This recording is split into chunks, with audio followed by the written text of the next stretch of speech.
राहुल गांधी इस देश को इस्लामिक कंट्री बनाना चाहते हैं। कांग्रेस पार्टी की जो विचारधारा थी, जो देश के हित में काम करती थी, वो कांग्रेस अब नहीं रही है।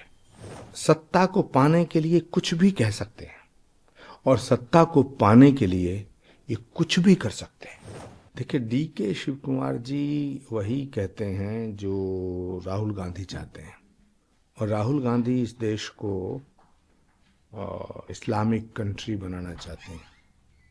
राहुल गांधी जी इस देश में शरिया लागू करना चाहते हैं।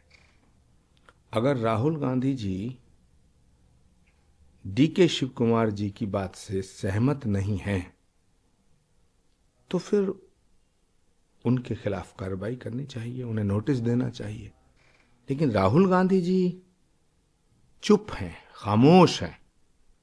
इसका मतलब है कि बाबा साहब अंबेडकर के द्वारा जो संविधान रचा गया, जिसमें स्पष्ट रूप से लिखा गया है कि किसी जाति और धर्म के नाम पर आरक्षण नहीं दिया जाएगा, नहीं दिया जाना चाहिए, तो डीके शिव कुमार जी का जो बयान है वो बाबा साहब अंबेडकर जी की उस मूल भावना के खिलाफ है। जहाँ एक तरफ कांग्रेस संविधान बचाओ की बात करती है, संविधान को छेड़खानी की बात कहती है कि छेड़खानी बीजेपी कर रही थी, अब खुद उसमें संविधान में संशोधन की बात कर रही है। देखिए, कांग्रेस पार्टी की जो विचारधारा थी, जो देश के हित में काम करती थी, वो कांग्रेस अब नहीं रही है।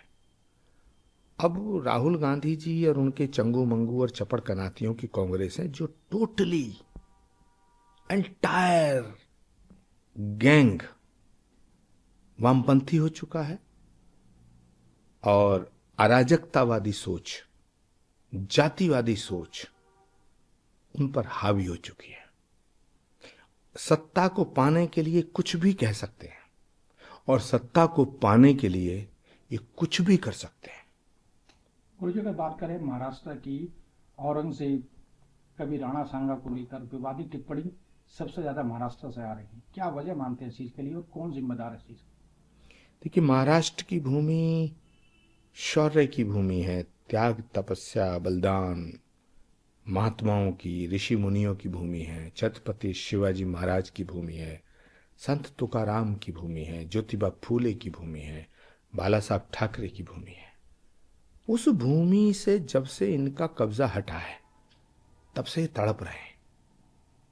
ये महाराष्ट्र पे कब्जा करना चाहते हैं क्योंकि इनको लगता है कि सारा माल महाराष्ट्र में है, इसलिए ये उल्टी सीधी हरकतें कर रहे हैं और अपना आदर्श औरंगजेब को मानते हैं, जबकि औरंगजेब एक कट्टर बादशाह था, हिंदुओं के ऊपर जुल्म ढाने वाला बादशाह था। हिंदुओं को मुसलमान बनाने की उसकी ख्वाहिश थी, करोड़ों हिंदुओं को मुसलमान बनाने का उसका सपना था, सनातन को मिटाना चाहता था, भारत में शरिया लागू करना चाहता था। जो औरंगजेब छत्रपति शिवाजी महाराज, जो औरंगजेब भारत की संस्कृति और सभ्यता के खिलाफ था, उस औरंगजेब को ये अपना आका मान बैठे हैं।